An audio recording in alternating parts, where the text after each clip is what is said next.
আমি মন থেকে খুব করে চাইতেছিলাম যে হচ্ছে আজকে ম্যাচটাতে গোল করব।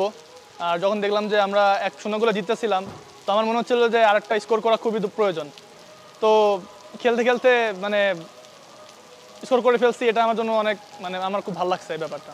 আমি যখন বলটা পাইলাম, বলটা কিন্তু আমি হচ্ছে 2 স্টপের মাঝখান দিয়ে বলটা পাইছি। তো পাওয়ার পরে বল ফার্স্টে যে স্টপারটা ছিল পড়ে গেছে। পরে আমি যখন দেখছি যে আমার সামনে যে ছিল আগে আসতে ছিল, তো আমি জাস্ট খালি টো মেরে একটু বলটা বের করে নিয়েছি। নেওয়ার পরে আমি দেখছি একদম ফাঁকা স্পেস, তো আমি ওইটা দেখে আর কি বেরোয় গেছি। তো যখন নক করছি বলে তখন বল লাফাইতে ছিল, আর যখন দেখছি যে কিপার আগে আসতেছে তখন আমি আরেক স্টেপ নিয়ে ওর উপরে বল মেরে দিছি। আমরা যখন 2022 সালে সাফ খেলছি ইন্ডিয়াতে, তখন নেপাল আমাদের সাথে আমাদের এগেনস্টে খেলছে। তো ওখানে আমরা জিতছি, অ্যান্ড বাহরাইন এফসি কাপেও জিতছি ওদের সাথে। তো আমার মনে হয় যে যেহেতু ওদের হোম গ্রাউন্ডে খেলা হবে, তো ব্যাপারটা এত ইজি হবে না। তো আমরা চাইবো যে আমরা আমাদের সেরাটা দিয়ে আমরা ম্যাচটা উইন করার জন্য।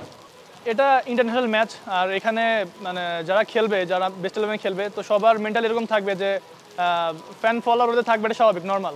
তো আমাদেরটা আমরা একদম নর্মালি খেলে আমরা ম্যাচ উইন করে বেরোয় চলে আসবো। আমরা যখন ক্যাম্প শুরু করতে পারি তখন কিন্তু আমরা হাইস্ট গেলে 15 দিন মতো ট্রেনিং করছি, ক্যাম্প করছি। তো খুবই শর্ট টাইম।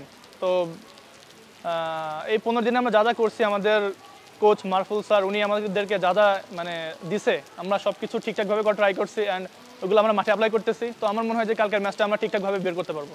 আলহামদুলিল্লাহ, প্রথমে বলতে চাই যে কালকে যে ম্যাচটা হয়েছে ওটা আমাদের জন্য একটা প্লাস পয়েন্ট ছিল, আমাদের টিমের জন্য।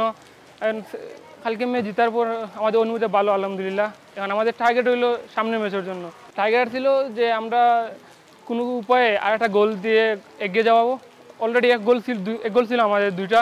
তারপর ভাবছিলাম যে একটা গোল হইলে আরও একটু সেফটি থাকে আমাদের টিম। তারপর 2 গোলে আমাদের টিম জিতছে, আলহামদুলিল্লাহ।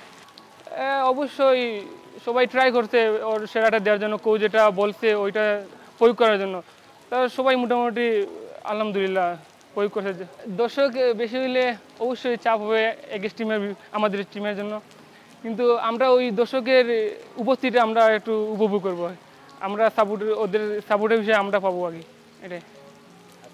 আলহামদুলিল্লাহ ওরা ভালো আছে, আর আমাদের টিম আলহামদুলিল্লাহ স্ট্রং আছে।